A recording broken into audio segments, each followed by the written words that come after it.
हाय नमस्कार मित्रांनो, स्वागत आहे आपलं राजकारण इनसाइड स्टोरी. तर तुम्हाला समजलं असेल की इंस्टाग्राम, यूट्यूब आणि ट्विटर या सर्व एक्झिट पोलवरती तुम्ही जर मतदान केलं असेल आणि इलेक्शन कमिशनचा रिझल्ट आणि सोशल मीडियावरती जो पोल घेतला जातो त्याचा रिझल्ट याच्यामध्ये तुम्हाला तफावत दिसत असेल.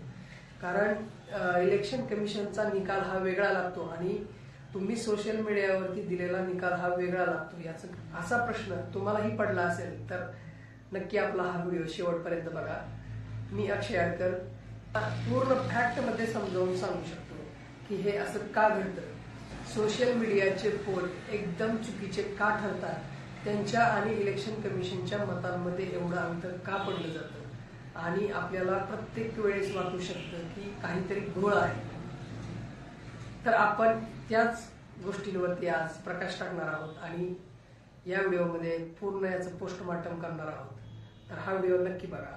मित्रांनो, सोशल मीडिया वापरणारे लोक कोण आहेत याचा जर आपण अभ्यास केला तर आपल्याला असं लक्षात येऊ शकतं की जे लोक अडाणी आहेत त्यांचा सोशल मीडियाचा वापर कमी आहे. जे लोक शिक्षित आहेत, जे लोक शहरी भागामध्ये राहतात किंवा अर्बन रुरल एरियामध्ये राहतात त्या लोकांचं प्रमाण हे जास्त आहे. तसंच वृद्ध माणसे आणि म्हातारी माणसं असतात, म्हाताऱ्या स्त्रिया असतात, त्यांचं सोशल मीडिया वापरण्याचं प्रमाण हे खूप कमी आहे. बरेच लोक सोशल मीडिया वापरत नाहीत किंवा त्यांच्याकडे ते स्मार्टफोनही नाहीत. आणि जे लोक समविचारी असतात ते आपले विचार व्यक्त करतात न घाबरता. आणि काही लोक अशी हे असतात की आपले विचारच सोशल मीडियावरती व्यक्त करत नाहीत. त्यांच्या समोर जरी बटन आलं तरी ते त्याला प्रेस करत नाहीत, ते फक्त बघत राहतात. कमिशनने घेतलेले मतदान हे पूर्ण त्या बूथमधील मतदार याद्यांमधून होते. ज्या मतदार याद्यांमध्ये 18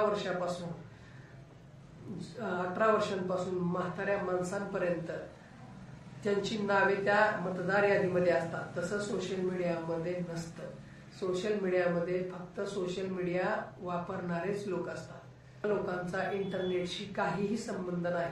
त्या व्यक्ती इंटरनेटवर आपलं मतच देऊ शकत नाही, तर त्यांचं कॅल्क्युलेशन मध्ये मतदान कसं येऊ शकतो. त्यामुळे मतदान केंद्रावरती बरेच लोक मतदान करतात आणि सोशल मीडियावरती हे कमी प्रमाणात लोक मतदान करतात. त्याच्यामुळे आपल्याला सोशल मीडिया ट्रेंड आणि रिअल ट्रेंड याच्यामधला फरक समजून येत नाही. मुद्दा क्रमांक 2, इको चेंबर इफेक्ट.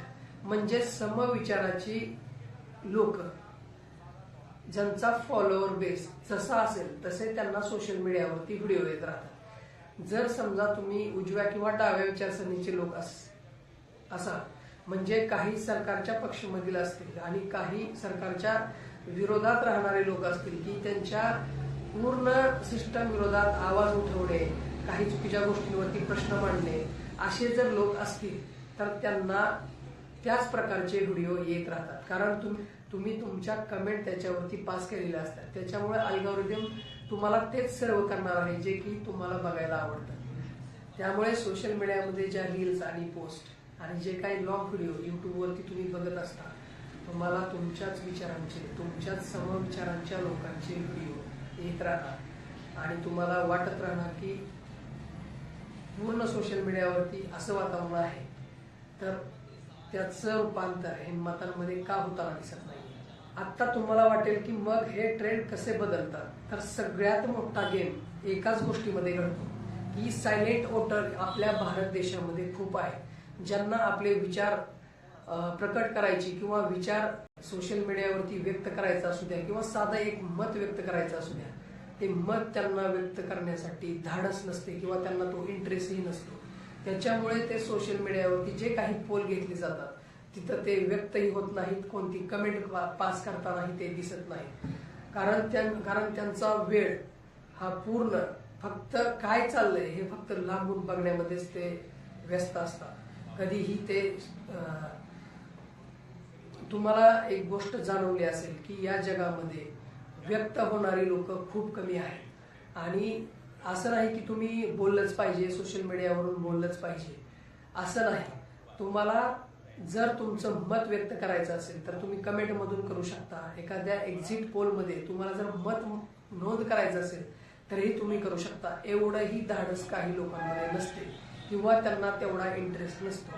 ती लोक अशा एक्झिट पोलमध्ये आपलं मत व्यक्त करत नाही, ते बटन दाबत नाही, त्याच्यामुळे त्यांचं मत हे कॅल्क्युलेट होत नाही आणि तिथंच गल्लत होते. आणि त्याच्यामुळे आपल्याला सोशल मीडिया आणि इलेक्शन कमिशनचे रिझल्ट आल्यानंतर त्या दोघांमध्ये बरंच अंतर दिसलं जातं. एवढंच सांगायचं आहे की ग्राउंड रियालिटी आणि सोशल मीडियावरची रियालिटी याच्यामध्ये जमीन आसमानाचा फरक आहे. व्यक्त होणारी लोक ही या जगामध्ये खूप कमी आहेत. व्यक्त झालंच पाहिजे. आपल्याला जे चुकीचं वाटतं त्यावर आपण मत व्यक्त त्यावर आपण मत व्यक्तच केलं पाहिजे. पण काही लोकांमध्ये तेवढंही धाडस नसतं. त्याच्यामुळे अशा सायलेंट वोटरमुळे आपल्या ज्या काही सोशल मीडिया एक्झिट पोल असतात त्याच्यावरचे निर्णय त्याच्यावरचे अंदाज आपले सगळे चुकत जातात आणि आपल्याला वाटतं की आपण जसा विचार केला होता हा तर पक्ष निवडून येणार होता आणि हा बनताच पक्ष निवडून आलेला आहे. त्याच्यामुळे अशी गल्लत तुमच्यासोबतही होत असेल, कारण मीही सोशल मीडिया बऱ्याच दिवसांपासून यूज करतोय.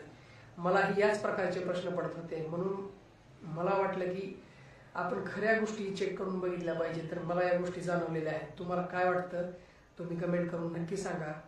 एका सजग नागरिकाने आपले मत व्यक्त केले पाहिजे आणि मत व्यक्त करणारा जर तुम्ही असाल तर तुमचा मी आभारी आहे. धन्यवाद. मी अक्षय आडकर. राजकारण इनसाइड स्टोरीमध्ये आपण इथेच थांबूया.